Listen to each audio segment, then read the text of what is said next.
But our first guest is our newly appointed ambassador to the United States, Mike Moore. He brings to the role not only his experience as former Director General of the World Trade Organization, but he was also our Prime Minister in 1990. Mike Moore is with us in the studio now. Mike, it's good to have you back with us again. Thanks, Alan. It's actually quite unusual to have a politician in such a high-profile role. Wouldn't it normally be a professional diplomat? I think we've had about 4 politicians in Washington since we opened. And while I was briefly Prime Minister, I think I'm the 3rd Prime Minister. What is unusual here is the first time ever the other party have appointed someone to the post. That got quite a good press reaction, didn't it? I think it did. I will be very loyal to the government, and New Zealand's interests don't change, but I'm not going to vote for them. But we're there to do a job, and we'll be focused 24/7 on a project for New Zealand, and no matter who the government is or who the ambassador is, we still have 10,000 dairy farmers, and we still have eternal interests, and they're vulnerable always. 48% of our beef goes there. There is no agreement. It could go at any time. It's an understanding. So it's serious work, and I'm not a lifestyle guy. I'm not going to play golf unless I have to. then I will lose. Yeah, it needs to it'd be very popular because I've never played it. Is it going to be slightly strange for you? Because I mean, you're known for having strong opinions of your own. You're not afraid to champion those. But as a diplomat, you're not allowed to have those. Well, it will be. When I was Director General of the World Trade Organization, I learned how to walk 2 steps behind presidents and prime ministers and ministers, and if you have a good idea, it is preferable if they produce a minister you could care to say, or maybe we could do it this way, and if we have a win, we have our Prime Minister. He is our Prime Minister and the centre of it. But in truth, I've worked with various ministers, National and Labour, on this for the last 25 years. We have had a bipartisan position. Winston Peters, Phil Goff, our ministers in the past have all nudged and tried to nudge and push this thing ahead. I will give it a nudge as well. The Americans are quite wary of free trade as a whole, aren't they? That anything that could be seen as affecting their markets or American jobs. All societies are.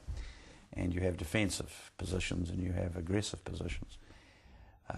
But you're right, it's a difficult time, and America has always led the world in opening markets, by the way. It's the Marshall Plan reconstruction after the war. But it's a complex system. Even when you get the deal, it's like cutting the cake up and making everyone think they got the biggest slice. No one can have a victory. Everybody must walk away feeling their interests have been served. And under the American system, even when you do negotiate that, even if you can get the administration on side, which is not a done deal, you then have to pass it through the Congress and the Senate, and on the tarmac are a deal with Panama, South Korea, Colombia, all agreed but can't get the numbers up in their parliamentary system. So you have to navigate that in parallel simultaneously. And we're not actually negotiating a free trade agreement with America. That's another hoax. We're negotiating hopefully a free trade arrangement with Vietnam, Brunei, Australia, Chile, New Zealand and America. So we're in a group coming through, and all the others have their agreements already.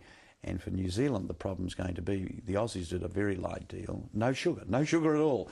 So they can hardly do the next deal without getting sugar in, and sugar is very complicated for the US because of their subsidies and their protectionism and the very wealthy people who clip that ticket.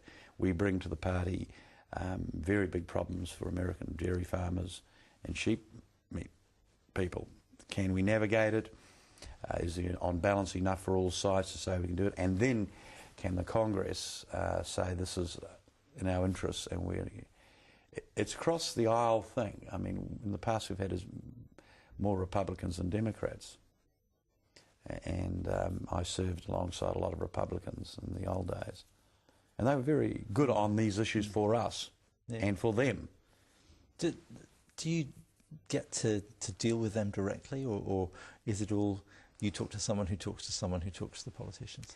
I've got some very old friends I'll obviously be dealing with, and possibly I'll have more access because of the World Trade Organization, because I'm me, and I've been going up there a couple of times every year, but I won't push it.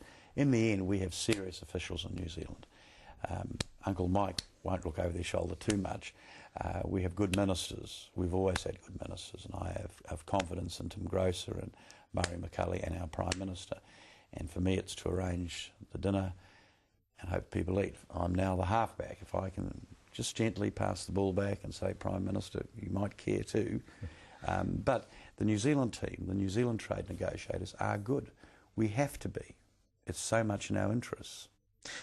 There is an element, though, isn't there? You also have to sell it at home as well as selling it overseas, because people look at, let's say, China, and they see China, this huge machine that can produce goods so cheaply that can then undercut the goods that we're producing. And people worry that, you know, hey, my job's going to go because it's cheaper to make this in China. And then you point out that our growth to China may be 60% in 2 years, that we're doing more out of it than we did. But you're right, there is a story to be told in New Zealand, but that's really for our political masters. I mean, I read an article saying that we would have to adopt American gun laws. Well, of course we don't. Then I saw the deranged law professor from Auckland or Minto or someone saying we will have no guarantees. Well, we will have guarantees. That's what an agreement is. At the moment, the absence of agreement means we have no guarantees. Because they're in America, they're very stiff tariffs on our meat. Oh, we have some good access. I mean, they're our biggest market, aren't they? Half our beef and quality lamb, you know, but they do well out of us. This is not a one-way thing.